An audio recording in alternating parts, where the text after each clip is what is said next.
Hey, welcome to Sleep Crime Stories. Before we begin, let me ask, where are you watching from, and what time is it there? A quick comment and a subscribe go a long way, it really helps. Now, turn down the lights, and let's begin tonight's case.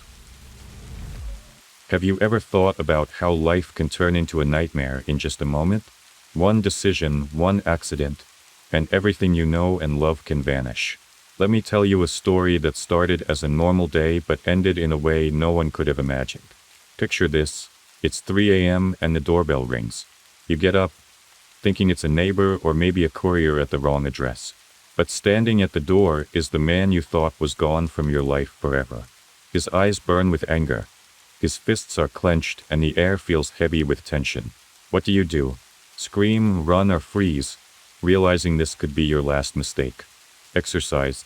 That's how the story began for Alina. One day she decided love shouldn't hurt anymore. She left it all behind. But he came back. And what happened next shocked not just Alina but everyone who knew her. Alina was born in Russia in 1997. When she was 7, her family moved to Pennsylvania in the United States. From a young age, Alina was curious and active. She quickly learned English and developed a passion for art and science. At school she was seen as talented and determined, always working toward her goals. She was also known for her kindness, often helping classmates and taking part in charity events. After high school, Alina went to the University of Pittsburgh to study biology. She dreamed of becoming a doctor, which motivated her to work hard. Her peers described her as a bright and cheerful person, always ready to help and offer advice. Alina's sense of justice and her warm personality made her stand out. Her family, especially her parents Ellie and Ian, were her biggest supporters. As an only child, Alina was the center of their world. They shared a strong bond, spending time traveling and encouraging her dreams. But in October 2017, something happened that the Shackett family could never have prepared for. Ellie and Ian were used to Alina's constant calls and texts, but soon their world turned upside down. Their daughter was always in touch, especially when they had plans together. But on this day, the silence in their home felt ominous. Alina had vanished without a trace, even on the morning before an important event that usually brought them together. The charity marathon they participated in every year. This breast cancer campaign was close to their hearts and Alina was always at the center of it.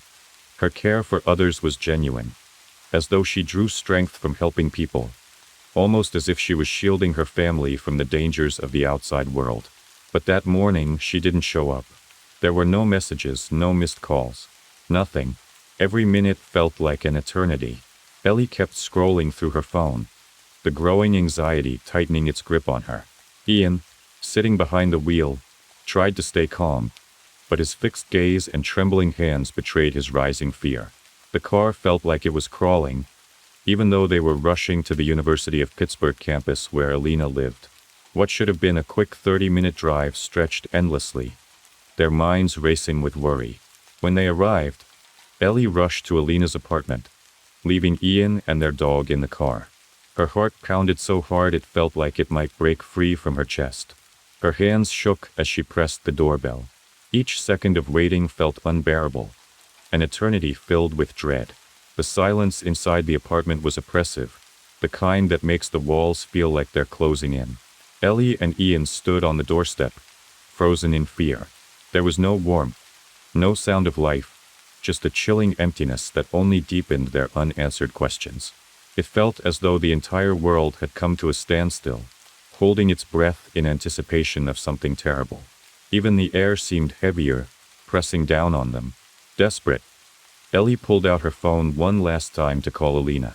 Each ring echoed loudly in her heart, filling the silence with unbearable tension. Each unanswered ring felt like a thread of hope snapping, leaving Ellie and Ian more desperate with every passing second. No one could have imagined that a day starting so normally would turn into the worst nightmare for the Sharkey family. Just minutes earlier, Ellie had been frantically trying to contact her daughter. Now, she stood outside Alina's locked door, her fists pounding on the wood. The sound echoed through the empty house, but there was no response. She called out Alina's name, her voice trembling and rising to a shout. But silence was the only reply. Ellie's panic grew as the reality of the situation began to sink in. Something was terribly wrong. She screamed for Ian, her voice laced with terror.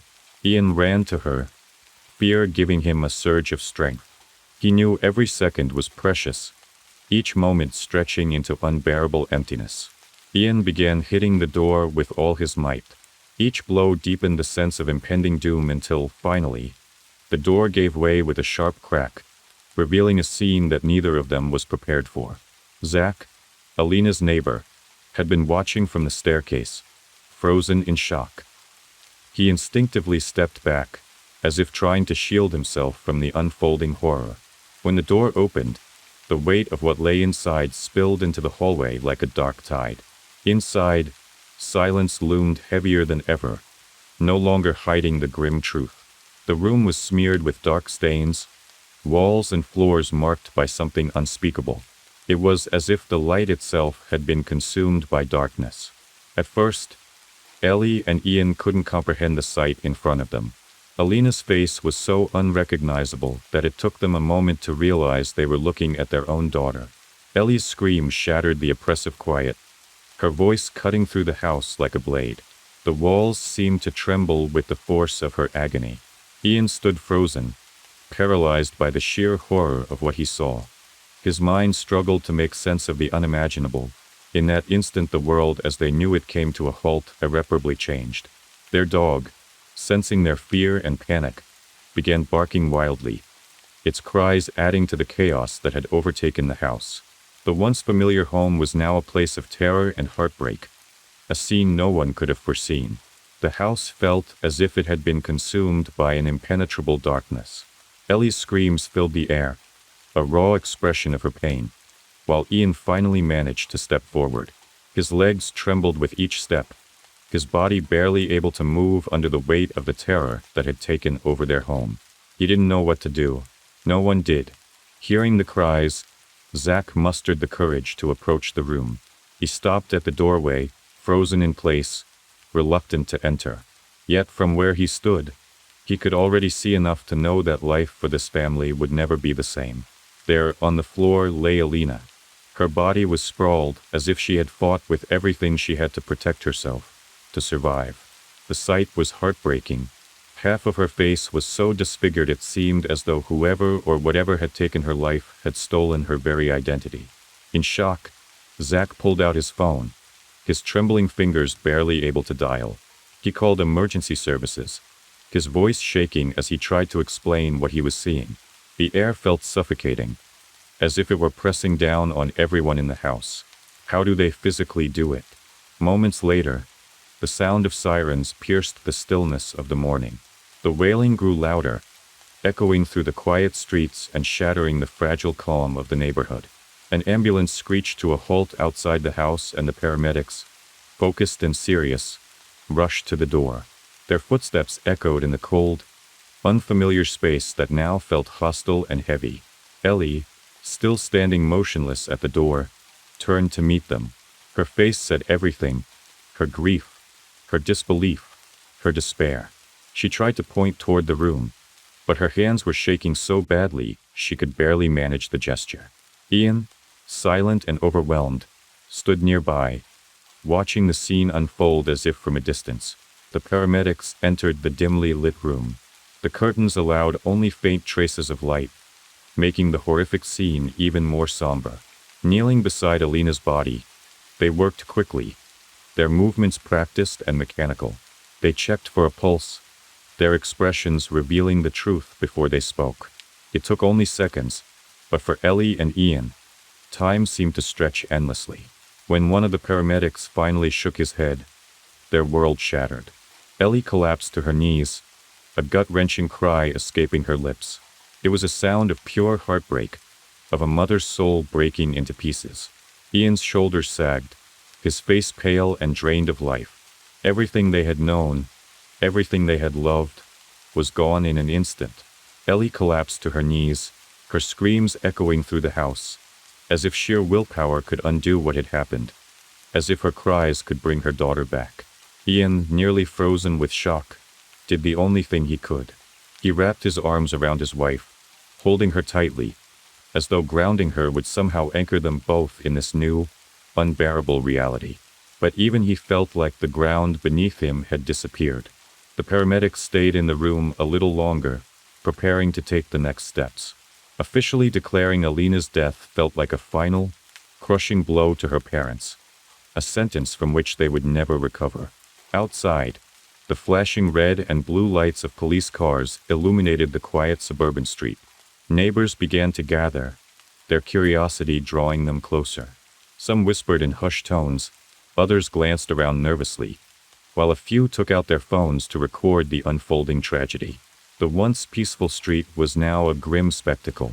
Panting at Alina's house, barricades and patrol cars formed a boundary, isolating the crime scene from the rest of the neighborhood. Police officers with stern faces set up barriers, attempting to shield the outside world from the horrors within. Dragged along with the captives, Alina was led before a police car.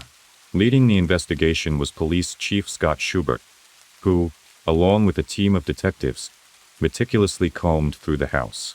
Every detail was documented. A shattered mirror, an overturned table, and belongings scattered chaotically across the floor. All of it pointed to a violent and desperate struggle. The medical examiner's report would later confirm what the scene already suggested. Alina had died from multiple blows with a blunt object. This was no impulsive act of anger. It was brutal, calculated, and filled with rage. Every detail screamed of violence, terror, and despair. Outside, the crowd continued to grow, with whispers and rumors spreading like wildfire. Some spoke of Alina's boyfriend, others mentioned the turbulence in their relationship, but no one had imagined it would come to this.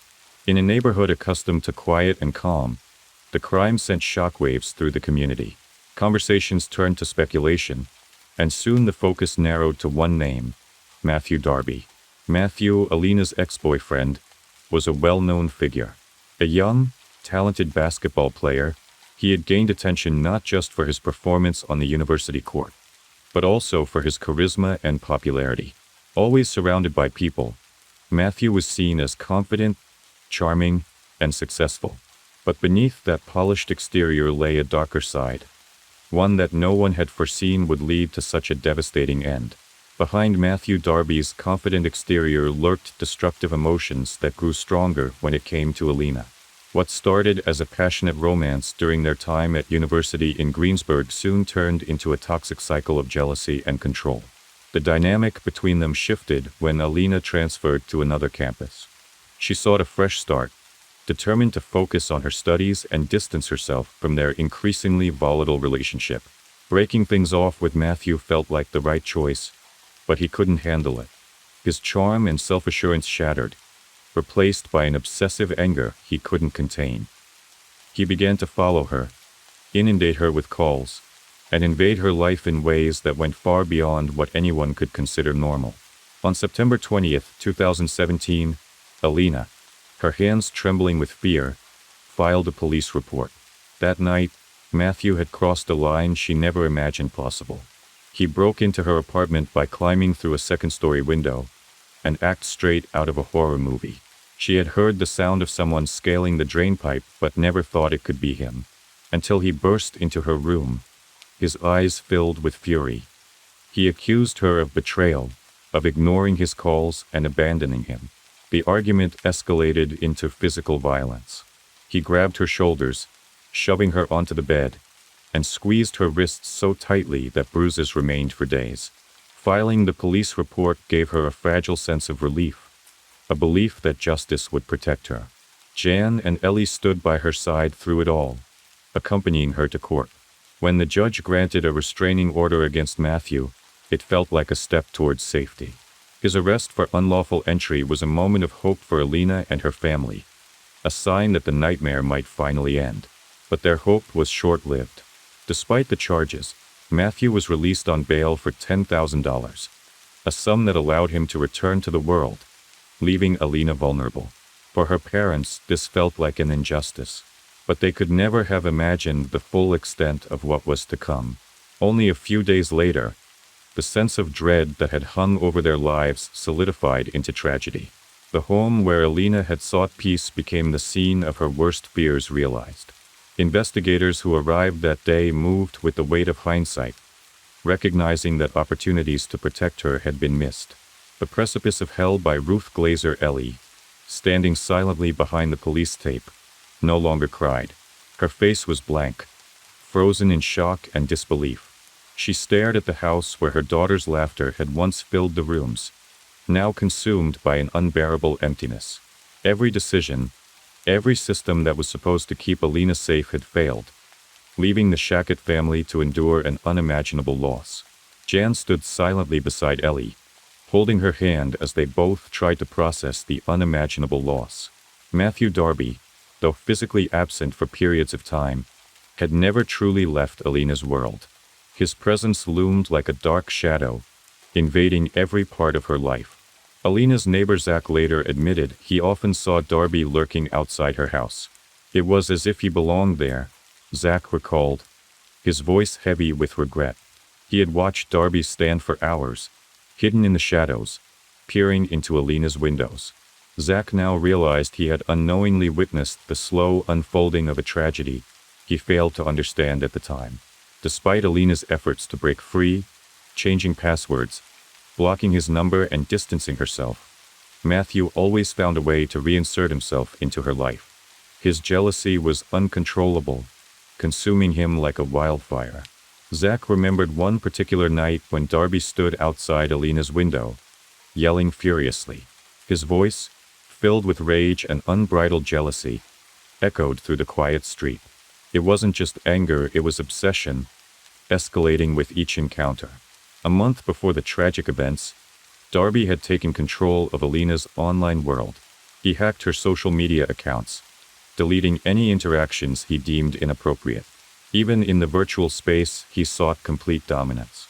Alina fought to maintain her independence, but her efforts were no match for Matthew's relentless determination.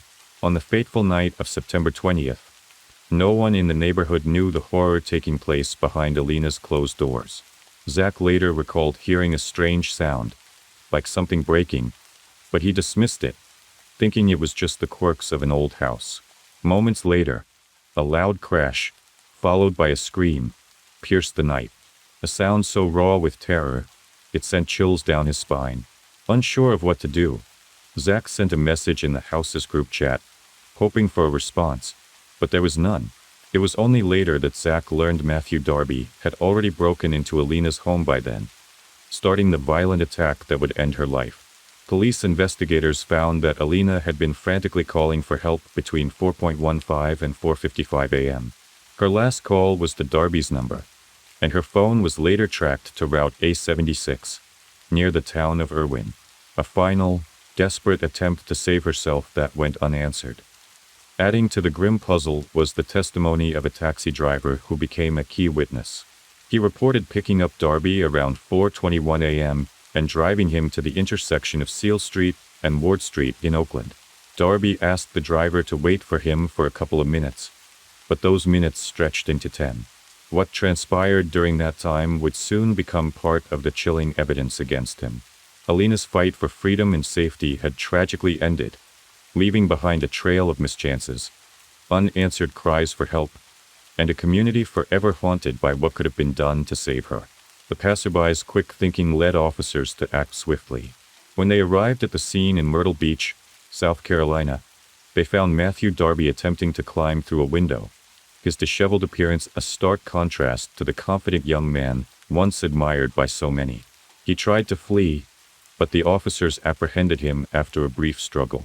The arrest marked the end of a frantic manhunt, but for Alina's family, it was only the beginning of a long journey toward justice. Darby was extradited to Pennsylvania, where he faced a mountain of evidence linking him to Alina's murder. The items recovered from the manhole, 2 knives, a hammer, and traces of blood were analyzed and confirmed to contain Alina's DNA. Surveillance footage, phone records, and the testimonies of witnesses like Zach and the taxi driver painted a chilling picture of premeditation and brutality. During the trial, the prosecution presented a compelling case, detailing Darby's escalating pattern of obsession, control, and violence. They described how his jealousy consumed him, leading to the calculated murder of the woman he claimed to love. The defense attempted to argue mental instability, but the evidence was overwhelming. Ellie and Jan sat through every day of the trial, their faces etched with grief and resolve. They listened as witnesses recounted Alina's attempts to escape Darby's grip, her calls for help, and the system's failure to protect her. Each piece of evidence was a painful reminder of their loss, but they were determined to see justice served. In the end, the jury deliberated for only a few hours before returning a guilty verdict. Darby was sentenced to life in prison without the possibility of parole. For Alina's family, it was a bittersweet victory. While the man who took their daughter's life would never walk free again, no punishment could ever bring her back. After the trial, Ellie and Jan channeled their pain into action. They became advocates for stronger protections for victims of domestic violence, pushing for reforms to ensure that no other family would have to endure what they had. Through their efforts, they established a foundation in Alina's name, dedicated to supporting survivors and raising awareness about the warning signs of abusive relationships. 8. Although Alina's life was tragically cut short, her story became a powerful force for change, a legacy that would protect others from suffering the same fate. In the quiet moments, when the world around them grew still, Ellie and Jan found solace in the memories of their daughter's laughter, her kindness and her unyielding strength, a reminder that even in the face of darkness, her light would continue to shine, showing Darby stalking Alina just days before the murder. The footage captured him pacing near her dormitory, watching her movements, and even attempting to speak to her despite the restraining order. These actions illustrated his obsessive behavior and the calculated nature of his crime. In court, prosecutors also revealed Darby's online activity. He had searched for information on tracking devices, how to disable security cameras, and even disturbing topics related to violent acts. These searches painted a chilling picture of a man who meticulously planned his actions, leaving no doubt about his intent. Witnesses were called to the stand, including Alina's friends and professors, who described her as a vibrant, kind-hearted young woman with a bright future. They spoke about her fear in the weeks leading up to her death, her attempts to distance herself from Darby, and her struggles to regain control over her life. Ellie and Jan sat through the testimonies, their grief etched deeply into their faces. Every detail was a painful reminder of the system's failure to protect their daughter. Yet, they remained resolute, knowing that their fight for justice was as much for Alina as it was for the countless others who might be saved by her story. As the trial progressed, the defense attempted to paint Darby as a man suffering from emotional instability and mental health issues. They argued that his actions stemmed from a lack of control and an inability to cope with rejection. However, the prosecution dismantled this narrative, focusing instead on the deliberate and calculated nature of his crime. The community continued to rally around Alina's family, with vigils held in her honor and social media campaigns demanding justice. The hashtag Justice for Alina trended for weeks, drawing national attention to the case and the broader issue of domestic violence. Finally, after weeks of emotional testimony and undeniable evidence, the jury reached a verdict. Matthew Darby was found guilty of first-degree murder, burglary, and several other charges. He was sentenced to life in prison without the possibility of parole. The courtroom erupted into quiet sobs as Ellie and Jan embraced, their tears a mix of relief and sorrow. They had achieved justice for their daughter, but their lives would never be the same. In the months that followed, Alina's law gained momentum in the state legislature, eventually passing with overwhelming support. The law mandated stricter monitoring of individuals with restraining orders, including GPS tracking for those deemed high risk. Alina's memory became a beacon of hope for others, her story a reminder of the urgent need to address domestic violence.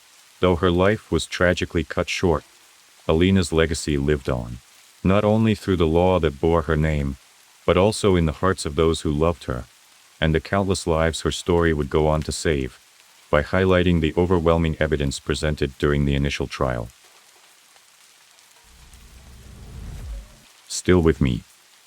Good, that means you're ready for the rest. Don't forget to hit subscribe if you want more cases just like this one. The daily news of crimes can sometimes be so cruel that it shakes even the strongest people. These shocking events make us question human behavior and morality. However, it's crucial to remember that such incidents are rare. Most people in society are peaceful. This story involves two individuals whose actions crossed cultural boundaries, resulting in the tragic deaths of two people. The incident happened in Sweden and highlighted ongoing societal issues. Saga, a 20-year-old woman, was 7 months pregnant at the time. She was in a 2-year relationship with Maga Mudan Ibrahim, whom she affectionately called Amin. He was the father of her unborn child, and the couple was eagerly awaiting their baby boy. According to doctors, the pregnancy was going smoothly, and Saga was thrilled to become a mother. She was preparing with excitement, decorating the baby's room, shopping for essentials, and doing exercises. Saga shared her joy on social media, posting pictures of her growing belly and the baby clothes she bought. Her mother, Melissa, often visited to support her. On December 28th, the day before the tragedy, Saga told Melissa that Amin would visit so they could talk. Their relationship had recently become tense, and Amin didn't visit as often. Respecting their privacy, Melissa chose not to interfere. Saga was a kind, bright, and well-mannered young woman who got along easily with others. She had many admirers because of her beauty, but dreamed of building a happy family. Melissa, however, had concerns about Amin. His Somali background introduced cultural differences, which Saga had mentioned caused problems in their relationship. Melissa was surprised and uneasy when she met Amin at her home, aware of the challenges Saga might face in the relationship. Despite the challenges in her relationship, Saga remained full of optimism and hope. She deeply loved Amin and worked hard to keep their bond strong, even though she felt hurt that he kept her a secret from his family. This caused frequent arguments between them. On the afternoon of April 29, 2023, Saga's mother, Melissa Delorg, visited her daughter's apartment in the city of U, located 100 kilometers from Stockholm. Melissa planned to help Saga with preparations for the baby's arrival and pick up some items. When she arrived, she was talking on the phone with her other daughter. She rang the doorbell but got no response. After several tries, she called and texted Saga, but there was still no answer. Melissa assumed Saga might have forgotten about the visit and gone out. Though this was unusual, Melissa had a spare key and decided to enter the apartment, not wanting to disturb the couple. As she approached the door, she noticed it was unlocked, which immediately raised alarm bells. Saga was always cautious, locking the door even for a quick trip to check the mail or use the laundry room. Entering the apartment, Melissa heard water running in the kitchen. She turned off the faucet and called out for her daughter, but there was no reply. Moving toward the living room where the lights were off, she noticed something strange. Turning on the light, she was met with a horrifying sight. Saga was lying on the floor, pale and motionless. Her hair covered her face, and a table lamp cord was tightly wrapped around her neck. To Melissa's shock, a heavy table had overturned, pressing down on Saga's throat. Melissa screamed in terror and rushed to her daughter. She managed to push the table away and remove the cord from Saga's neck. In a panic, she called an ambulance and tried to Saga with CPR. However, it was clear that her daughter's body was cold to the touch, indicating she had been dead for some time. Despite her efforts, Melissa was unable to bring her daughter back. The ambulance arrived quickly, but it was already too late. As expected, when the medics arrived, they could only confirm the deaths of the young woman and her unborn child. Police officers examined the apartment and Saga's body carefully. They found injuries on her head and face, with clotted blood tangled in her hair. While there were no clear signs of a struggle, some furniture was displaced and jewelry boxes lay overturned, their contents scattered across the floor. Interestingly, there were no indications of forced entry, leading detectives to initially consider the possibility of suicide. However, this theory was quickly dismissed. Investigations into Saga's phone data and conversations, along with insights from her family, made it clear that she had no mental health issues and was full of joy and anticipation for her baby. Suicide was entirely out of character for her. Forensic experts collected fingerprints and DNA samples from the scene, including traces found under Saga's nails and on the furniture. The autopsy revealed that Saga had died from strangulation, with her time of death estimated between 1 and 3 in the morning. Her unborn baby boy, weighing 1.7 kilograms, was found to be perfectly healthy, which only deepened the tragedy. Melissa, overwhelmed with grief and anger, demanded justice for her daughter and grandson. The horrifying event shocked Saga's family and friends, who struggled to believe that someone so close could commit such a brutal act. Saga had no connections to the criminal world, and her tragic death felt incomprehensible. Detectives immediately launched an investigation, starting with interviews of Saga's family members. Melissa shared that on April 28, Saga had planned to meet some friends at a local restaurant, and Melissa had joined them as well. During the gathering, Melissa noticed her daughter was unusually anxious, constantly checking her phone. Saga appeared preoccupied and admitted she was waiting for a message from Amin. Saga confided in her mother that Amin was finally planning to introduce her to his family. However, he was deeply worried about how they would react to her pregnancy, especially since they weren't married. According to Saga, Amin was under immense pressure and seemed on the verge of a breakdown. Amin was deeply worried that his family, strict Somali Muslims with conservative beliefs, would not accept his relationship with Saga. Saga, on the other hand, was half Thai, half European, and a Swedish citizen with modern views. The cultural and religious differences between their families often led to tension. Amin, though raised in Europe and more progressive than his parents, still respected their traditions, which added to the strain. Like many of his fellow hammerhammers, he smiled when he thought about it. After visiting the restaurant, Saga said goodbye to her mother and friends. They wished her well, not knowing it would be their last time seeing her alive. Detectives later discovered that Saga was killed after she returned home. Investigators theorized that Amin might have disclosed his relationship to his family, which could have provoked a violent reaction leading to the tragedy. Early in the investigation, Amin's family members were scrutinized. His mother's behavior raised suspicion as she was seen leaving her home late that evening. However, it was confirmed that she had only gone to the store and returned within 15 minutes. His best friend said no evidence linked her or any family members to the crime. Amin's mother had shown hostility toward him after learning about his relationship. The situation worsened when she found out that Amin's car had been parked near Saga's home. By then, his family had suspected he was seeing a Christian woman. Furious, his mother told Amin he was no longer welcome in their house, believing that family traditions warranted severing ties. Amin managed to convince her that he hadn't visited Saga, but it was a difficult conversation. Melissa revealed that tensions between Saga and Amin grew worse after Saga's pregnancy. There were rumors that Amin had pressured Saga to have an abortion, fearing his family's disapproval.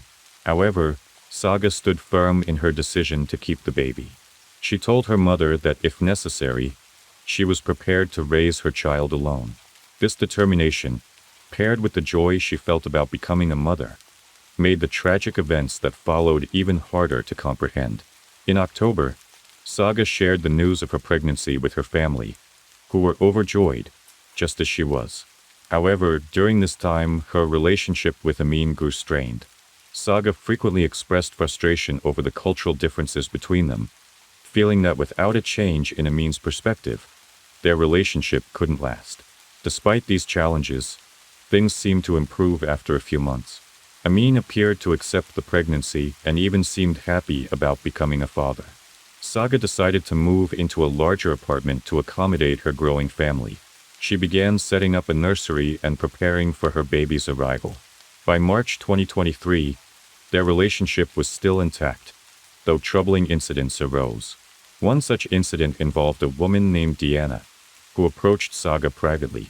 Diana claimed that Amin had tried to persuade her to attack Saga, suggesting she kick Saga in the stomach to induce a miscarriage. When confronted, Amin vehemently denied the accusation, calling it a lie. Melissa was aware of these unsettling events, which left her deeply concerned for her daughter. As the police pieced together the events leading to Saga's death, they found that on April 27, Saga and Amin had planned to spend the evening together. However, Amin avoided her, claiming he was delayed at work. This behavior led Saga to issue an ultimatum. He had to tell his family about their relationship, her pregnancy, and her new apartment, or their relationship would end. The following day, April 28th, both Saga and Amin were busy with work, but kept in touch via messages. Melissa later noted that Saga seemed unusually anxious, likely due to the ongoing tensions with Amin. Police investigations into Saga's phone revealed that their conversation remained active until around 11 p.m. At 11:15 p.m., Amin messaged Saga, telling her he wouldn't tell his family about their relationship or the baby. He explained that his family's approval was more important to him than an extramarital child. Saga was clearly upset by his decision and tried to convince him otherwise. She reasoned that his family would eventually find out about the child, especially if they broke up, as she planned to seek financial support from him. Amin's last message to Saga indicated he was extremely anxious, claiming his heart felt like it might jump out of his chest. This was the final communication before Saga was killed. Detectives believed her persistence and the risk of her revealing their relationship to his family gave Amin a compelling motive for the attack. As the sole suspect in the case, Amin was brought in for questioning. The 22-year-old denied any involvement in Saga's death. He claimed that, on the night of the murder, he had gone to his family to confess his relationship with her. However, geolocation data proved this was false. He had in fact gone to Saga's apartment. Detectives initially withheld details about Saga's death during the interrogation to observe his reaction. Amin's demeanor was oddly calm, even light-hearted, as he joked with the officers. When they mentioned Saga's apartment address, he showed no reaction and acted as if he didn't recognize her. When informed that he was the main suspect, Amin became defensive. He insisted he had an alibi, claiming he was driving with a friend at the time of the murder. However, the friend, who had been talking to others on the phone, refused to support Amin's story. This rendered his alibi unreliable. Amin's narrative also became inconsistent. Initially, he claimed he hadn't seen Saga since the evening of December 27. However, when questioned further, he admitted to visiting her apartment to discuss their relationship, and her insistence that he tell his parents about her and the baby. Saga had also urged Amin to move in with her, so they could start a family. Yet detectives confirmed that Amin had never spent a night at her new apartment, avoiding it out of fear his family might find out. Despite promising Saga he would move in, Amin repeatedly made excuses to delay. His inconsistent statements, contradictory actions, and suspicious behavior led investigators to arrest him. He was taken into custody while authorities continued to clarify the circumstances of Saga's death. Amin was held in custody for several months as the investigation progressed. Eventually, the prosecution gathered enough convincing evidence to secure a strong case against him. Following the evidence, specially trained dogs were used to identify and confirm traces linking Amin to the crime scene. While the defense argued that dogs were not a reliable source of evidence, this was only one piece of the broader case. The most compelling evidence came from DNA analysis. The results confirmed Amin's direct involvement in Saga's murder. Detectives demonstrated that he had strangled her using a lamp cord while she was asleep on sofa. However, Amin's actions didn't stop there. According to investigators, after strangling Saga, he dragged her to the floor and attempted to use a 30 kilograms table to harm her further. It appeared he intended to tip the table onto her stomach to end the pregnancy. Despite being injured in the struggle, Saga managed to protect her unborn child. Frustrated, Amin then placed the tabletop edge on Saga's throat, pinning her down. Unable to resist further, Saga suffocated under the weight of the table. The heavy object left a visible mark on her neck, corroborating the sequence of events reconstructed by forensic experts. After the murder, Amin staged the scene to resemble a robbery. Drawers were emptied and several household items were scattered. However, detectives found missing items in Amin's possession during subsequent searches. He claimed these were his belongings or gifts from friends, but the explanation didn't hold up under scrutiny. Additional evidence included traces of Amin's DNA under Saga's nails, indicating a struggle. Furthermore, forensic analysis revealed that Saga had engaged in sexual intercourse shortly before her death, which pointed to Amin as the likely partner. The prosecution argued that the staged robbery along with Amin's attempt to cover his tracks worsened the severity of his actions. Meanwhile, the defense's claims of a random robbery were undermined by the overwhelming evidence against him, further solidifying the case for the prosecution. Amin insisted that his physical intimacy with Saga had occurred by mutual consent and days before her death. However, the prosecution doubted his claims, given his history of deception throughout the investigation. Evidence from the crime scene and contradictory statements further undermined his credibility. One of the key pieces of evidence was the extensive presence of Amin's DNA in Saga's apartment, contradicting his initial claims that he had never been to her new address. Investigators also corroborated the testimony of Diana, who had warned Saga about Amin's attempts to harm her. Diana's statements were bolstered by alarming search history records on Amin's devices, including searches about whether a kick to a pregnant woman's stomach could harm an unborn child. This painted a clear picture of premeditation. The prosecution presented months of correspondence between Saga and Amin, highlighting their escalating discord since November 2022, primarily over her pregnancy. Saga's persistence in encouraging Amin to acknowledge their relationship to his family, as seen in their final conversations on April 28, placed mounting pressure on him. Amin's defenders argued that this pressure contributed to his mental state, but it did not absolve him of the heinous crime. The prosecution maintained that, instead of confessing to his family, Amin went to Saga's apartment, intending to confront her. The confrontation escalated into violence, driven by his fear of his parents' reaction and unwillingness to commit to a future with Saga and their child. The brutal manner in which he murdered her reflected cold-blooded premeditation. The defense attempted to argue that the DNA under Saga's nails could have been from earlier interactions, as the two were in a relationship. However, Saga's mother, Melissa, refuted this claim, pointing out her daughter's obsessive cleanliness, particularly during pregnancy. Melissa testified that Saga habitually showered shortly before bed and would never have gone unwashed for an extended period, making it highly improbable for old DNA to remain under her nails. The combination of Amin's lies, his incriminating search history, the confirmed testimony of Diana, and the forensic evidence ultimately painted a damning portrait of guilt, leaving little room for doubt about his involvement in the murder of Saga and their unborn child. From the evidence gathered, it became increasingly clear to detectives that Amin had carefully orchestrated his actions around the time of Saga's death. Forensic analysis confirmed that all DNA traces left on her body and belongings were fresh, having been deposited during the violent confrontation. This contradicted Amin's claims and further implicated him in the crime. Additionally, Amin's behavior after the murder raised significant suspicion. He immediately deleted Saga from his Snapchat and other social media accounts, erasing recent correspondence. Detectives easily recovered the deleted data, which added to the growing body of evidence against him.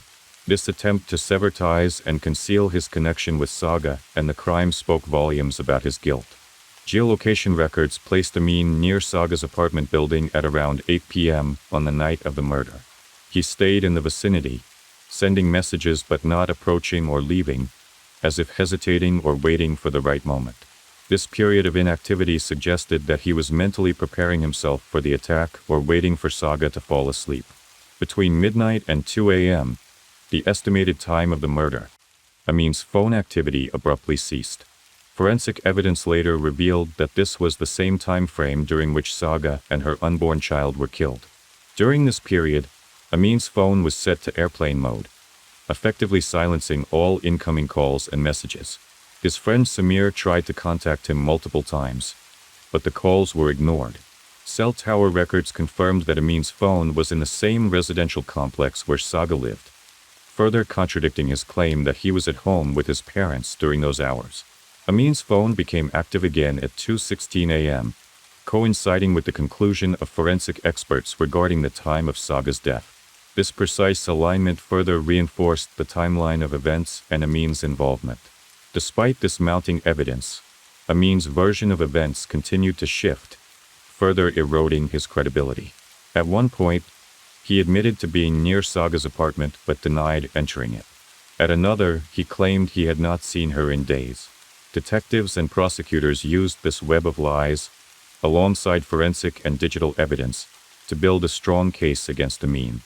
His inconsistent statements, coupled with the undeniable physical evidence, pointed to a calculated and deliberate act of murder. The defense's efforts to paint Amin as a devoted and conflicted partner were undermined by the growing mountain of evidence against him. During the trial, it was revealed that throughout his 2-year relationship with Saga, Amin had been unfaithful multiple times, engaging in intimate encounters with other women. This not only contradicted his claims of love and loyalty, but also cast significant doubt on his character and integrity. The prosecution leveraged these details to dismantle the image Amin's lawyer attempted to construct. Amin's fabricated story about a gang of robbers further eroded his credibility. His claim that a bag of money stored in Saga's apartment had motivated the alleged robbery was unsupported by any evidence. Investigators found no signs of forced entry at Saga's residence, and the lack of any significant cash sum reinforced the notion that Amin's story was a desperate attempt to deflect blame. The prosecution argued that the only plausible explanation was that Amin had been let into the apartment by Saga or used a key he possessed, an assertion consistent with the evidence. Despite spending 9 months in custody, Amin never confessed to the crime, maintaining his innocence throughout the investigation and trial. He admitted that he feared his family's reaction to his relationship with Saga, particularly the pregnancy, due to the stark cultural and religious differences between them.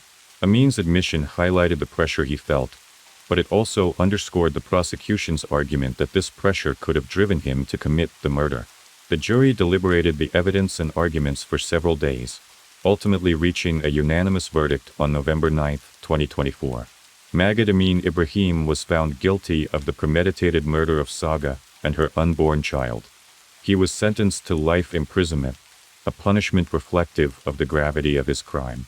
Despite the conviction, Amin continued to insist on his innocence, claiming that he had loved Saga and their unborn child, and that he had no intention of harming them. However, his actions, coupled with the overwhelming evidence, painted a different picture. A young man who, consumed by fear of familial dishonor and societal judgment, committed a heinous act that ended 2 innocent lives.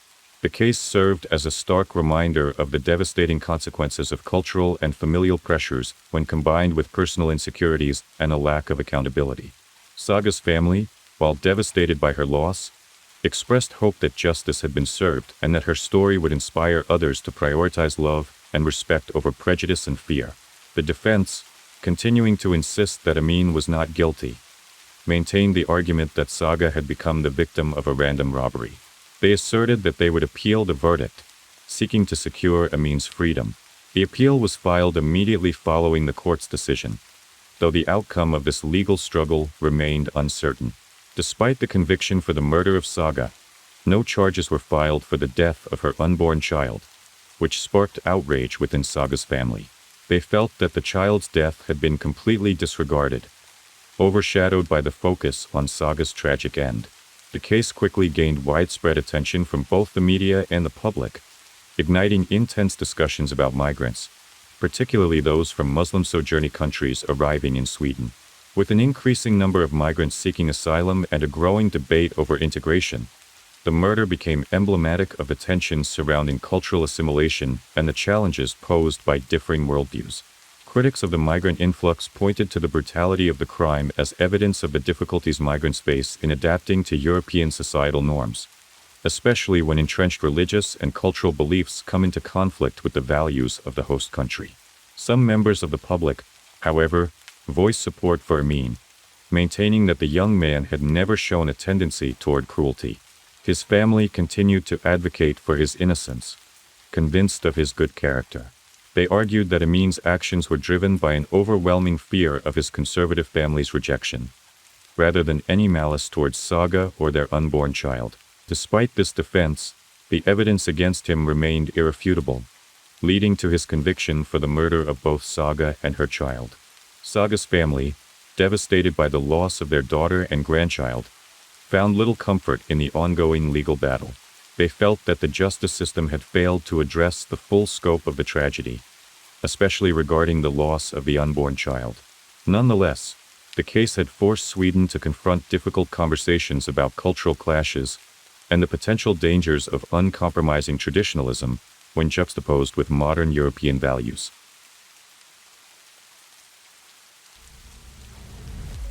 In 2022, a young man named Bryce disappeared under strange circumstances, leaving only scattered clues and many unanswered questions. His girlfriend Cordelia's family was puzzled by what had happened, and her father, Michael Elix, seemed to know more than he let on. What started as a routine missing persons case quickly turned into a chilling tale of lies, revenge, and desperation. What really happened that fateful day? How deep does this mystery run? Stay with us as we uncover the truth buried beneath layers of deceit and suspicion. It was a cold day in a small Minnesota town, with mist blanketing the streets and a damp chill in the air. The usually quiet town of Center felt even more desolate. This was the last place Bryce was seen, leaving home to visit a storage unit with Cordelia's father, Michael. Cordelia had just returned to Minnesota after months of traveling across the country, hoping for a warm welcome and some peace. Instead, she found herself entangled in a series of unsettling events. Shortly after her return, she sensed something was off. Bryce had gone with her father to drop off some belongings at a storage unit, just a short walk from their home. The trip should have only taken 30 minutes, but as the hours passed, Bryce didn't come back. Cordelia's unease grew. She tried to distract herself by settling in and taking a shower, but the anxiety wouldn't fade. Later that day, Michael returned alone. He looked shaken and told Cordelia that Bryce had been taken at the storage facility. Michael explained that 2 dark gray cars had pulled up while they were there. People who seemed like officials got out, but they didn't show any identification or introduce themselves. According to Michael, everything happened so quickly that he couldn't ask questions or figure out what was going on. The strangers restrained Bryce, handcuffed him, and drove off. The cars were plain and unmarked, their headlights cutting through the evening gloom, leaving more questions than answers. The fog clouded Michael's memory, and he couldn't recall any details that might help identify who or what he had seen. His vague words left Cordelia shocked. Desperate for answers, she immediately tried calling Bryce, but his phone was off. She sent him messages, begging him to come back and explain what had happened, but he never replied. As each minute passed, Cordelia's worry grew stronger. By Friday, October 28th, after several days without any news, she went to the Crow Wing County Sheriff's Office and filed a missing person report. She didn't have much information to give the authorities except for Michael's confusing account. The police wasted no time and launched an investigation. Detectives reviewed all the messages Cordelia had sent Bryce on the night he disappeared. Her panic was clear in the texts, with each message showing her growing fear. Her distress seemed to strike a chord with the investigators. What started as a standard missing persons case quickly became something much darker and more complicated. Officers questioned Michael Elix, but his statements were inconsistent and left too many unanswered questions. This led to further interviews with him. Meanwhile, investigators visited the storage facility where Bryce was last seen. What they found there only made the situation more mysterious. There were drag marks, like something heavy had been moved, and other pieces of evidence that added a sinister feel to the story. The deeper the police dug into the case, the more unsettling the details became. Bryce Burrell's disappearance wasn't just a simple case anymore. It had turned into a troubling enigma filled with fear and uncertainty. Cordelia, who initially trusted her father's story, started to doubt him as everything around her became increasingly strange and incomprehensible. Michael Elix knew he would be the first person the police would question after Cordelia reported Bryce missing. He tried to mentally prepare himself for the inevitable. That Friday, October 28th, officers tracked Michael down at a family Halloween party in Brainerd. He agreed to return with them to the storage facility and provide a more detailed explanation of what had happened on the day Bryce vanished. Despite this, the story only grew more complex. Each new detail uncovered by the police seemed to raise even more questions. The truth felt increasingly out of reach. Michael recounted the events, trying to include every detail. He explained that he and Bryce had arrived at the storage unit in a white Ford Escape with a trailer to go through some belongings after the long road trip he and Cordelia had recently taken. The task took about 45 minutes, with Bryce sorting through his items to decide what to keep and what to throw away.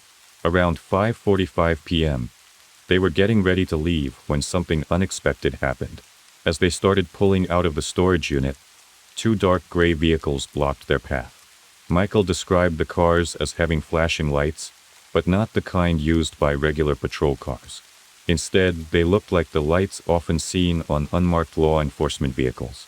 This immediately made Michael suspicious and questioned if the people inside were legitimate authorities. According to Michael, both he and Bryce were briefly detained by these unidentified individuals. Michael was taken back to his white Ford Escape, while Bryce was placed in a different vehicle, a dark gray SUV. Michael remembered the COV's interior as plain, except for a small computer mounted on the dashboard. During the encounter, Michael said it seemed highly organized, involving several people. Bryce appeared to understand that this wasn't a random situation. Before they were separated, Bryce thanked Michael for his help but didn't say anything else. Earlier that day, on the drive to the storage unit, the two men had barely spoken. When Michael asked Bryce about the road trip he and Cordelia had taken, Bryce had replied briefly, saying the drive was fine. Both men remained quiet and distant, showing little interest in starting a conversation. As detectives continued their investigation, they uncovered hints of tension within the family. Michael admitted that he felt uneasy around Bryce and was hesitant to spend time with him. This raised questions about why Michael had agreed to help Bryce with the storage unit in the first place, especially without Cordelia being there. Cordelia later explained that she had stayed home that day because she was too exhausted from the long road trip and needed to rest. From Michael's perspective, the trip to the storage unit had been routine until it was interrupted by the strange and unsettling encounter. He speculated that the events might be tied to some kind of trouble Bryce had gotten himself into, especially since Bryce had just returned to town after a lengthy road trip across the United States. Michael wasn't convinced. The mention of Arizona nagged at him. It was too specific to ignore. He pressed Cordelia further, asking why Bryce would be connected to Arizona or why it was relevant to his sudden disappearance. Cordelia hesitated, her eyes darting away as she stammered that it was nothing, just a passing mention. But Michael noticed the tremor in her voice and the way her hands fidgeted nervously. "You're hiding something," Michael said gently but firmly. "Cordelia, if you know anything about this, you have to tell me. This isn't just about Bryce, it could be about your safety too." Cordelia froze for a moment before lowering her gaze. "Complicated," she muttered. Michael's patience was wearing thin, but he resisted the urge to raise his voice. "I don't care how complicated it is. Tell me what's going on." Finally, Cordelia relented. "There was someone we met on the road in Arizona. Bryce got involved." She began hesitantly. Involved in what? Michael asked, his heart sinking as he prepared for the worst. She shook her head. "I don't know everything, Dad. It was just supposed to be a simple deal. Some guy approached Bryce when we were at a diner, said he needed someone to deliver a package. Bryce thought it would be easy money. We were running low on cash and I didn't think it was a big deal." Michael felt his stomach twist. "What kind of package?" Cordelia's voice dropped to a whisper. "I don't know. He wouldn't tell me and Bryce wouldn't let me see it. He just said it wasn't a big deal, that we'd drop it off and be done with it. But after that, things started happening. People started following us, leaving notes on the car. Bryce said he could handle it, but I was scared. That I wanted to come home, but he insisted we finish the trip." Michael's mind raced. "And when you came home early, was it because of this?" Cordelia nodded slowly. "Something happened. Bryce didn't tell me everything, but he said we had to leave right away." He looked terrified. Michael's instincts told him they were in over their heads. If Bryce had gotten tangled up in something illegal, it could explain his disappearance. But there was still so much Cordelia wasn't saying or didn't know. "Did you ever see the man again? The one who gave Bryce the package?" Cordelia shook her head. "No, but Bryce got a call from someone after we got home. I don't know who it was, but after that he started acting even stranger. Michael exhaled, his mind piecing together fragments of a puzzle that still didn't make sense. Whoever Bryce had gotten involved with, it wasn't over. Okay, Michael said, trying to steady his voice. We're gonna figure this out. But you have to tell me everything, Cordelia. No more hiding things, no matter how bad they seem. Cordelia nodded, her eyes glistening with tears. I'm sorry, Dad. I didn't mean for any of this to happen. As Michael embraced his daughter, he couldn't shake the feeling that they were both standing at the edge of something far darker than they had imagined. And for Bryce, wherever he was, time might be running out. Michael's mind raced as he processed Cordelia's revelation. Washington, what were you doing there? Cordelia hesitated, her hands fidgeting nervously. Bryce wanted to meet someone there, she said. He said it was important, something about tying up loose ends. I didn't ask too many questions because, well, he wasn't in the mood to explain. Do you remember where in Washington, who he was meeting? Michael pressed, his voice tight with concern. I don't know exactly, Cordelia admitted. It was somewhere near Seattle. The guy seemed off. Bryce called him Jack, but I don't think that was his real name. Michael leaned forward, trying to piece together the fragments of information. Did you meet this Jack? What did he want? Cordelia nodded reluctantly. I saw him once. He was older, maybe in his late 40s or 50s. He gave Bryce something, a small package. Bryce told me to wait in the car while they talked. He didn't want me involved. Did Bryce ever tell you what was in the package? Michael asked. No, Cordelia said, her voice trembling. But after that meeting, Bryce started acting even more paranoid. He kept checking his phone, looking over his shoulder, and talking about people following us. Michael's heart sank. Whatever Bryce had gotten involved in, it was serious. He realized that his daughter might be in more danger than she realized. Did Bryce ever say why he was so worried? Or what these people wanted? Cordelia shook her head. Not really. He just said that we needed to lay low and stay out of sight for a while. Michael stood up and began pacing the room. Cordelia, this is bigger than just Bryce disappearing. If he was involved with dangerous people, they might come after you too. We need to go to the police and tell them everything you know. Cordelia's eyes widened in fear. No, we can't do that, Dad. Bryce said they would kill us if we talked to anyone. Michael stopped in his tracks, his chest tightening. He knelt in front of his daughter, gripping her shoulders gently. Listen to me, Cordelia. Keeping quiet isn't going to protect you. If these people are as dangerous as Bryce thought, they won't stop just because you stay silent. We need help. Cordelia hesitated, tears streaming down her face. I'm scared, Dad. I don't know what to do. Michael pulled her into a tight embrace. We'll figure this out together. But I need you to trust me. Okay? We'll find a way to keep you safe. As he held his daughter, Michael resolved to get to the bottom of the mystery, no matter the cost. Bryce's disappearance was just the beginning.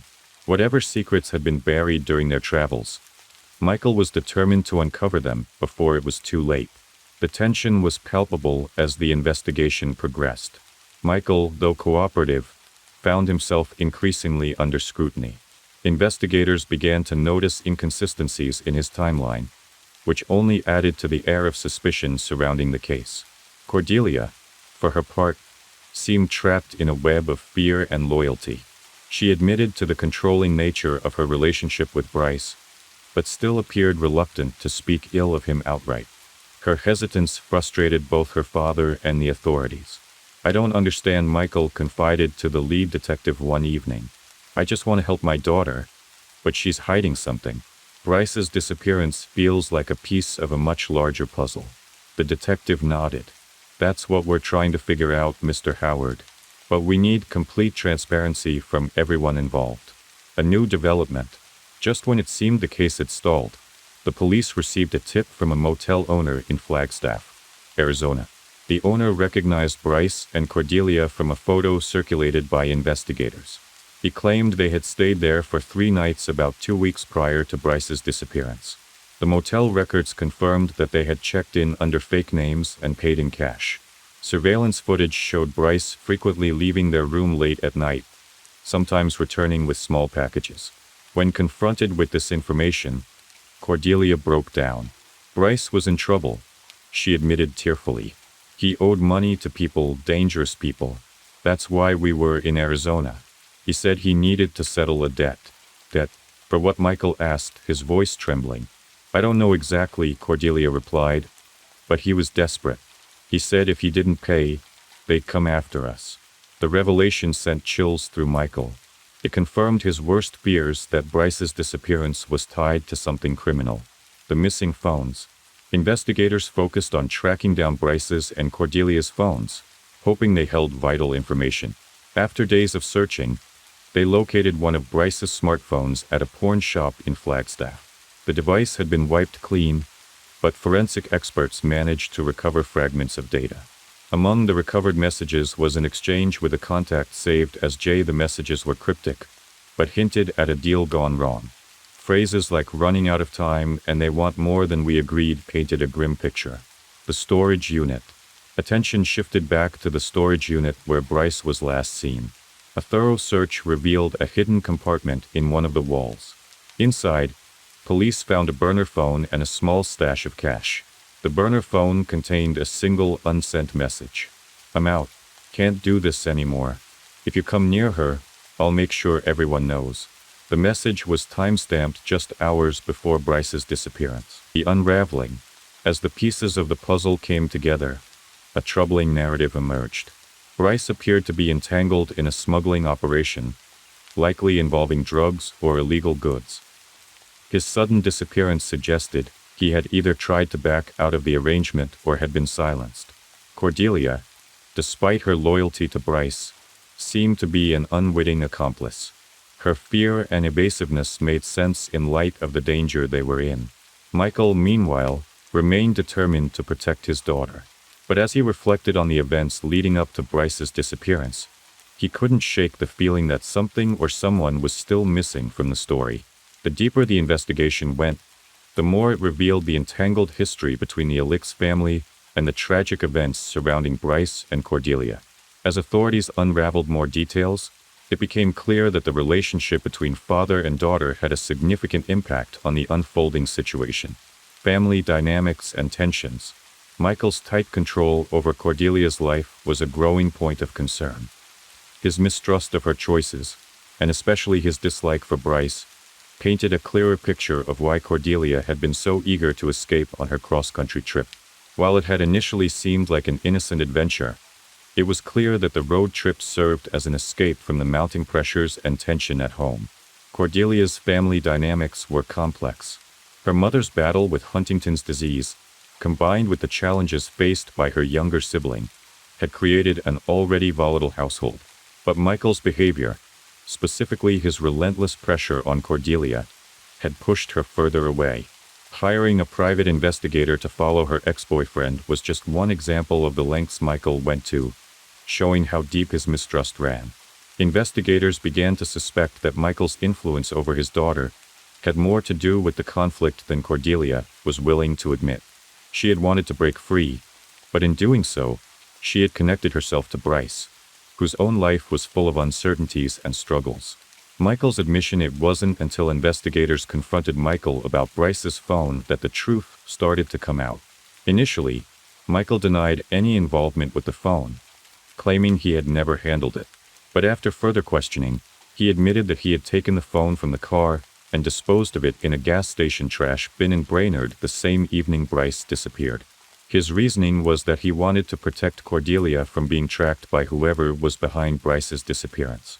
The admission was a significant moment in the investigation. Michael had gone to great lengths to shield his daughter from what he believed was an even darker situation. But the authorities now wondered, was he protecting her? Or was he concealing something more troubling? Bryce the Dreamer with a hidden life. Bryce Bruegel's background also added more layers to the investigation. Born in Brainerd in 1999, Bryce had always been a dreamer. At 23, he had aspirations of building a homestead in Alaska, hoping to live off the land and create a self-sufficient life. His relationship with Cordelia had started in February 2022, and the two had bonded over their shared love for adventure and the outdoors. Their trip across the country had been meant to give them the freedom they longed for, but as the investigation revealed, Their relationship wasn't as idyllic as it seemed.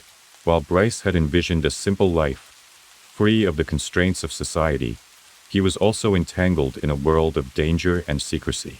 His ties to people who could be dangerous were becoming clearer, and it appeared that his disappearance wasn't an accident. It was part of a larger, more sinister story. The search for truth as Michael's actions and the details of Cordelia's life began to surface. It became evident that there were more questions than answers. Was Michael's overbearing control over his daughter a catalyst for her getting involved with Bryce? Or had something darker been happening between them during their travels? Was Bryce's disappearance truly the result of a criminal operation, or was it an elaborate ruse to disappear under the radar? As Cordelia clung to Bryce despite everything, the true nature of their relationship and the secrets they had been hiding began to emerge. And with each new piece of information, the authorities were no closer to understanding whether Bryce had been taken, or whether he had simply vanished on his own accord. As investigators dug deeper into Michael's past, his history with the law became an unsettling part of the investigation. His previous legal issues raised questions about his behavior and mindset. The revelation that Michael had been convicted of a crime involving a mentally incapacitated adult in 2018 raised doubts about his motivations and his sense of control in sensitive situations. This new information painted a complicated picture of Michael as a man with a troubled past and a tendency to act out of fear or anger. Despite Michael's attempts to explain his actions, his conflicting statements and inconsistencies had investigators questioning whether his motives were purely protective, or whether there was more to his involvement in Bryce's disappearance than he was letting on. Michael's anguish and helplessness were real, but his desire to protect his daughter might have clouded his judgment, leading him to make decisions that only complicated the investigation further. The strained relationship between Cordelia and Bryce was also critical in understanding what had happened. Michael's suspicions about Bryce's controlling behavior were not unfounded. He had witnessed firsthand how Bryce seemed to dominate every aspect of Cordelia's life, from monitoring her phone activity to manipulating her emotions. Michael had seen his daughter become increasingly withdrawn and submissive, which triggered his desire to intervene. However, his intervention, at least as far as investigators were concerned, seemed to have crossed a line between protection and control. As investigators continued to piece together the story, they found themselves questioning not only the events surrounding Bryce's disappearance, but also Michael's role in the family's turmoil. His background, his strained relationship with his daughter, and his increasingly erratic actions were beginning to paint a picture of a man who might have had more to do with the situation than he was willing to admit. Cordelia, for her part, remained conflicted and torn. On one hand, she loved Bryce and seemed to feel deeply connected to him. But on the other, she had witnessed the destructive dynamics of their relationship and felt trapped between the man she loved and her protective father. She found herself caught in a web of guilt, fear, and confusion, unsure of who to trust or what actions to take. But the more he spoke, the more his words seemed to raise doubts about his true role in the events surrounding Bryce's disappearance. Michael's repeated insistence on protecting his family and his strong emotions about Bryce's behavior added layers to the investigation. Despite passing the polygraph tests, investigators remained skeptical, knowing that polygraphs were not definitive proof of innocence. Michael's credibility was now under scrutiny, not just because of his personal history, but also because of his contradictory statements and behavior. The tense atmosphere during the interrogations was palpable. Michael's frustration grew as the investigators pressed him for answers, but he held his ground. He argued that while he had been angry with Bryce, his actions had never been meant to harm him. However, his words were sometimes at odds with the actions he had taken. Throwing away Bryce's phone and expressing a desire to scare him off were not the actions of a passive bystander. These inconsistencies painted a picture of someone who might have been acting out of fear, but also out of a desire to control the situation. The fact that Michael had confronted Bryce multiple times about the bruises on Cordelia's face added to the complexity. He claimed that he had warned Bryce that any further harm to his daughter would result in consequences. But was this really an act of protection, or was it driven by something deeper, like a need for control over Cordelia's choices? Investigators were not convinced by Michael's explanations, especially since he kept referring to Bryce in the past tense, as if he had already accepted Bryce's disappearance as a fait accompli. His continued focus on his daughter's relationship with Bryce was not lost on the investigators, who now had to consider whether Michael was involved in a more direct way than he had let on. Michael Ilich's controlling relationship with his daughter Cordelia and his growing mistrust of her boyfriend, Bryce Bogle, set the stage for a tragic and violent crime. Concerned for Cordelia's well-being and fueled by suspicions of abuse, Michael's protective instincts transformed into frustration and anger. This led him to confront Bryce at his storage unit, where an argument turned fatal. Michael shot Bryce in the back of the head, claiming it was an impulsive act to protect his daughter. However, the evidence painted a darker picture. Investigators uncovered forensic evidence and testimony revealing a premeditated plan. Michael had previously threatened Bryce and told others he intended to kill him. A bleach bottle found in the storage unit contained both Bryce's and Michael's DNA, while a sled used to move Bryce's body was discovered with traces of blood. Phone records showed Michael's movements from the storage unit to a remote area near Edward Lake, where Bryce's body was eventually found buried. Despite Michael's claims of acting out of fear for Cordelia's safety, the jury found him guilty of first-degree murder. Testimonies revealed Michael's long-standing animosity toward Bryce and his belief that killing him was the only way to protect Cordelia, even though she denied any abuse. In April 2024, Michael was sentenced to life in prison without parole. The case highlights the destructive power of fear, mistrust, and unresolved conflict, which led to the loss of a young man's life and the irreversible fracture of a family.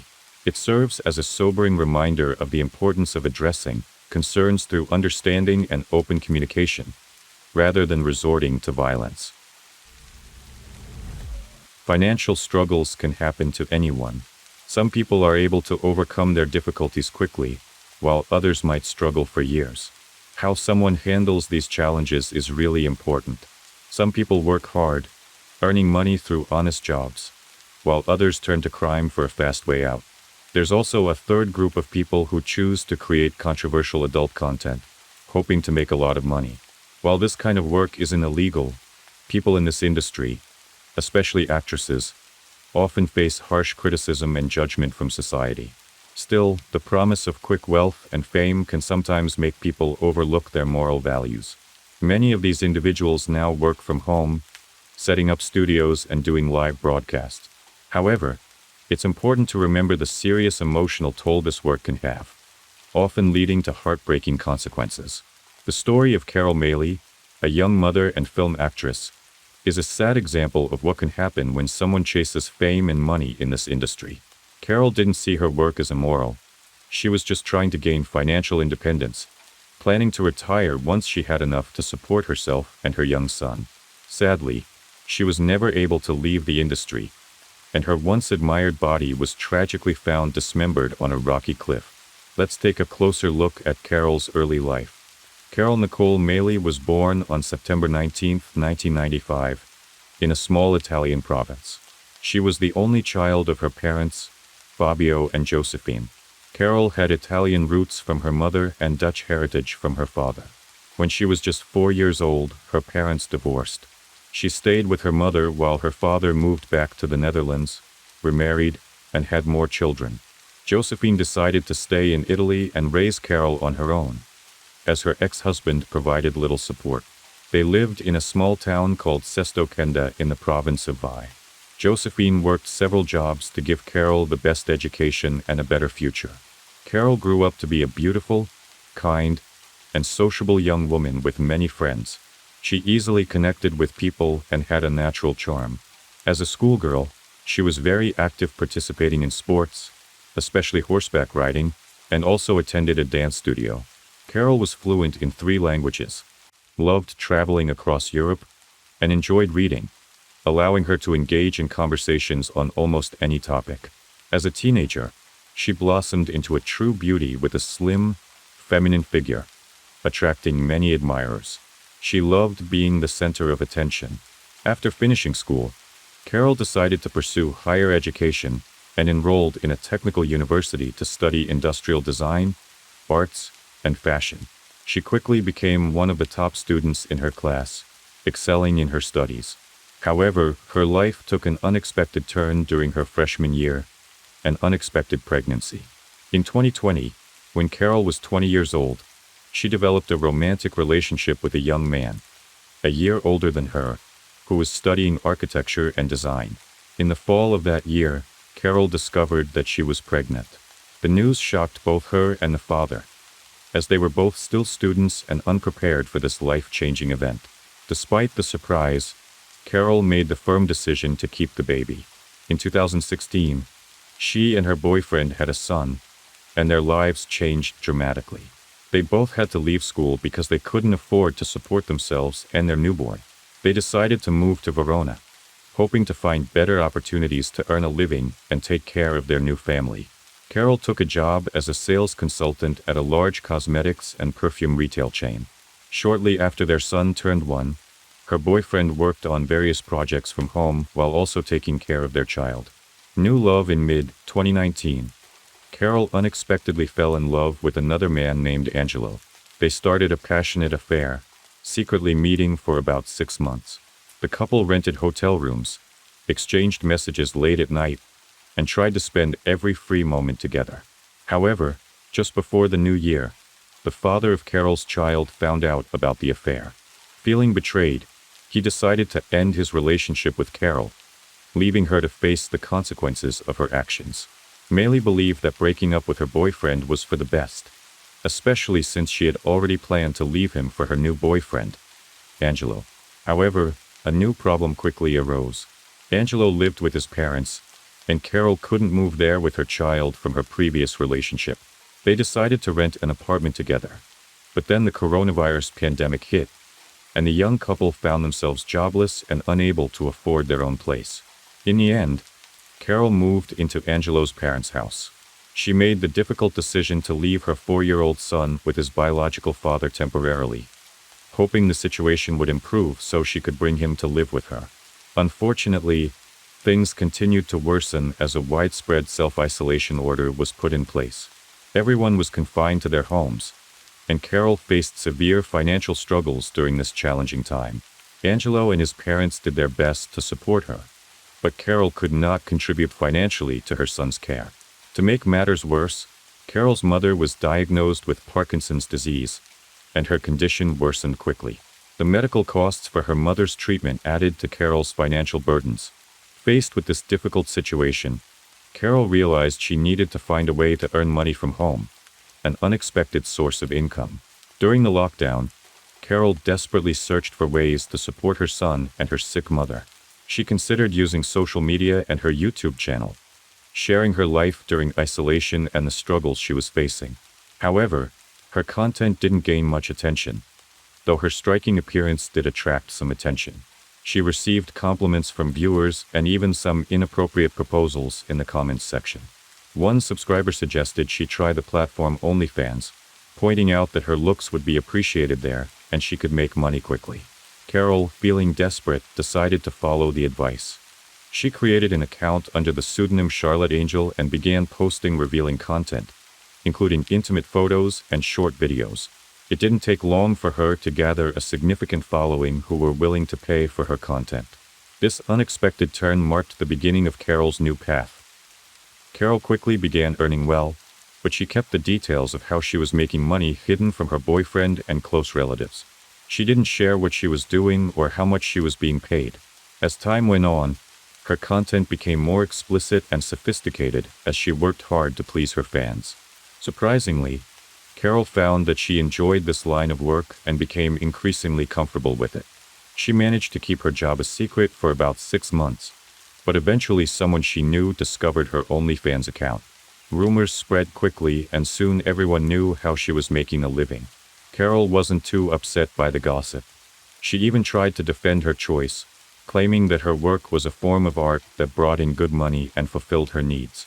However, the conservative views of many in her community, especially in Italy, led to people judging her harshly. Friends and family members gradually distanced themselves, believing that her work was immoral and that associating with her could damage their own reputations. Carol saw this as prejudice and was confident that she would succeed. She believed that she would become wealthy and famous, eventually rising to the status of a well-known adult film star. As her popularity grew, adult film studios began to take serious interest in her. Several directors approached Carol with offers to star in their films, and she eagerly agreed. She participated in group shoots and public performances. When her boyfriend Angelo found out about her work, he was shocked. He had always believed Carol was working remotely as a designer, occasionally going to an office. He felt confused and didn't know how to respond, as he hadn't planned on breaking up with her. However, when his parents learned about the situation, they insisted he end the relationship immediately, fearing that her actions would ruin their family's reputation. By this time, Carol had earned enough money to rent her own apartment. Her OnlyFans account was thriving, and she was receiving regular offers from adult film directors. Her fees for shooting films were increasing as well. In interviews, Carol mentioned that she didn't plan to continue in the adult industry forever. She intended to finish her education and pursue a career as a model. But for the moment, she was enjoying her work and was being well compensated for it. Despite her success, Carol often spoke about the constant moral pressure from those around her.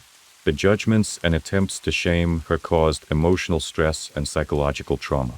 She defended her choices, calling her work art and advocating for every woman's right to choose their own profession without fear of judgment. At 25, Carol began a new chapter in her life. She entered into a relationship with a new partner, someone who took on a dominant role in her life, further complicating her emotional and personal journey. Carol decided to leave her adult film career and work briefly as a sales consultant at a perfume boutique. However, her new path changed when she met 42-year-old banker David Fontana, a photographer specializing in nude styles. They connected online, and their initial meeting sparked a mutual attraction. Though married, David pursued a relationship with Carol, blending their romance with explicit photo sessions. David learned of Carol's past and encouraged her return to adult films, citing her talent. In March 2021, he divorced his wife to live with Carol, supporting her career and co-producing content for OnlyFans, taking a share of the profits. Carol's popularity soared, attracting offers from international studios. While David was jealous in daily life, he treated her work as professional, which she appreciated.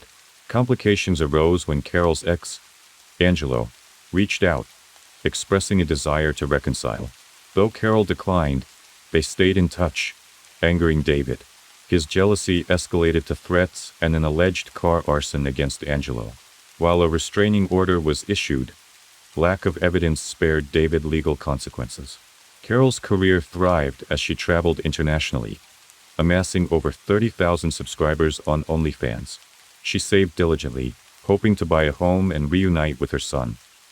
Here, Carol planned to leave the adult film industry, find a new job, and focus on raising her son. Meanwhile, she started making custom videos based on fan scripts, which became a lucrative venture. David Fontana continued assisting her with filming and editing, and they still shared a home and profits. In September 2021, Carol met actor Salvatore Goldo on a film set. Their on-screen partnership evolved into a secret romantic relationship. Fearing David's reaction, Carol waited for the right moment to end things with him.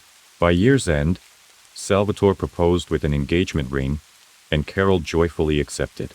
Having saved enough money, she bought a home and planned to move in with her son and Salvatore. When she finally told David, he surprisingly accepted the news calmly. They agreed to complete their unfinished, prepaid projects before parting ways for good. The disappearance of Carol in early 2022, Carol vanished. She stopped appearing in films, ceased online streams, and cut communication with colleagues. Most assumed she had quietly exited the industry, as she had planned. However, her disappearance concerned her friends and fiancé. Carol ignored calls but responded to messages, claiming she was fine and needed time to herself. She told Salvatore she had contracted COVID-19 and was self-isolating. This explanation seemed to satisfy him, and no alarms were raised. Her sudden withdrawal from her career and life left everyone puzzled, and the true story of her disappearance remained a mystery. Carol's social media activity became sporadic after her disappearance, with occasional posts and brief interactions. Her last updates included photos from a seaside vacation, shared without informing anyone. Gruesome discovery on March 20, 2022. A passerby near Borno, Italy, noticed black trash bags on a rocky cliffside. Assuming it was discarded garbage, he approached and was horrified to see human fingers protruding from a torn bag. Police arrived to find 4 bags containing a dismembered body divided into 18 parts. Forensic analysis revealed it was a young woman who had died 2 months earlier, and the remains had been frozen before disposal. The body was intentionally mutilated to delay identification. Skin from areas likely covered by tattoos was burned, cut, or doused in acid. Despite this, fragments of the tattoos remained. Investigators matched these pieces to databases but found no local missing person reports fitting the description, raising suspicions that the victim was not from the area. Identification breakthrough: a news broadcast about the unidentified body prompted a response. An adult film actress contacted the police, recognizing the tattoos as belonging to her colleague Carol. This connection shocked the industry and confirmed that the victim was the once popular actress who had mysteriously vanished months earlier. The actress who identified the body explained that the deceased worked under the stage name Charlotte but didn't know her real name. This clue was critical. Once police had a clearer picture of the victim's life, they were able to confirm her real name and identity. Suspicious fiancé: when Carol's identity was revealed, it became public knowledge that she had recently gotten engaged to her colleague, Salvatore Goldo, shortly before disappearing.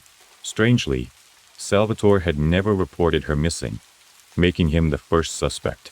He was detained for questioning. Salvatore appeared devastated by the news of Carol's death and was confused about why he was accused. He provided messages and social media interactions as proof that he had been in contact with her even after her disappearance. According to him, Carol had told him she was isolating after contracting COVID-19, which is why he hadn't visited her. When asked why he didn't call to check on her or help during her illness, Salvatore claimed he had spoken to David Fontana, who assured him he was taking care of her. His story seemed fragmented and unconvincing, but it pointed police to a second suspect. David Fontana's involvement. Police didn't need to look far for David, as he showed up at the station the next day to report someone missing. He seemed unaware that Carol's body had been discovered and identified. When he realized she had been found and the investigation was underway, he panicked. David's nerves betrayed him. His story was inconsistent, and he contradicted himself repeatedly.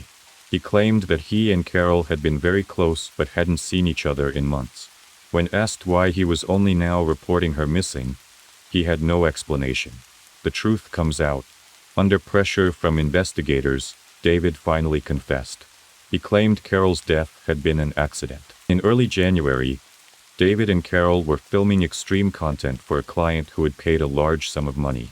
The script required David to tie her up, tape her mouth shut, put a bag over her head, and pretend to brutally beat and torture her with various tools, including a hammer. They had agreed he wouldn't actually harm her, and she would act as if she were in extreme pain. However, during the session, David claimed he misjudged a hammer blow and accidentally fractured her skull. When he removed the bag from her head, he saw that she was in her death throes. Instead of calling for help, he said he mercifully ended her suffering with another hammer blow.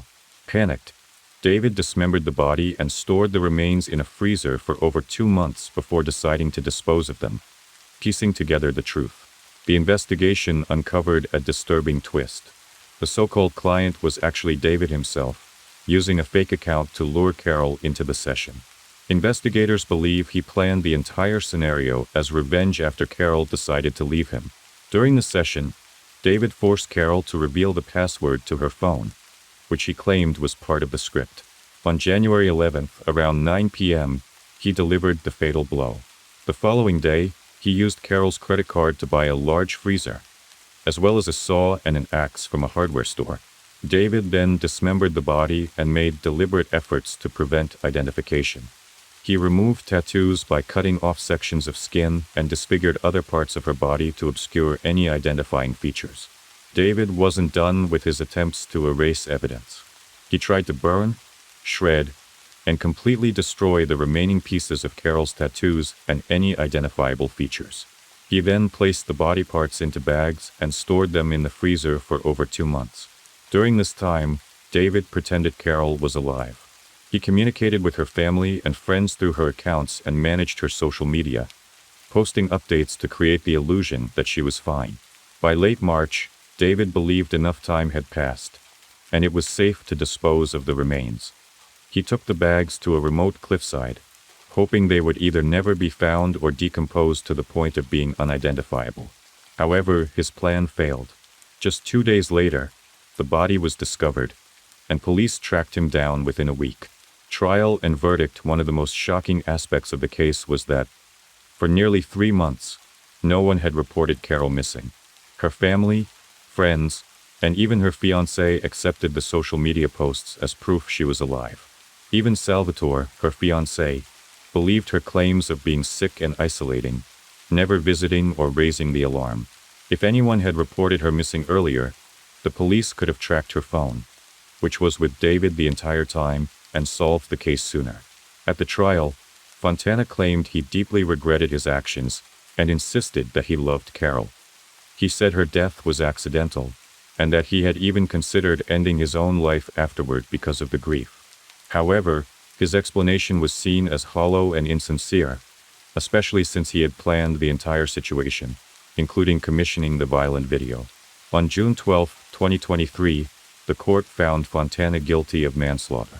He was sentenced to 30 years in prison and ordered to pay compensation of $200,000 to Carol's son, $100,000 to her mother, and $50,000 to the father of her child. Surprisingly, the court did not classify the killing as particularly cruel, and the dismemberment of the body was not treated as an aggravating factor. This means Fontana could potentially become eligible for parole in the future. If you made it this far, thank you for staying with me until the end. I hope the stories gave you something to think about or dream about. Sleep well, stay safe, and don't forget to subscribe. Good night.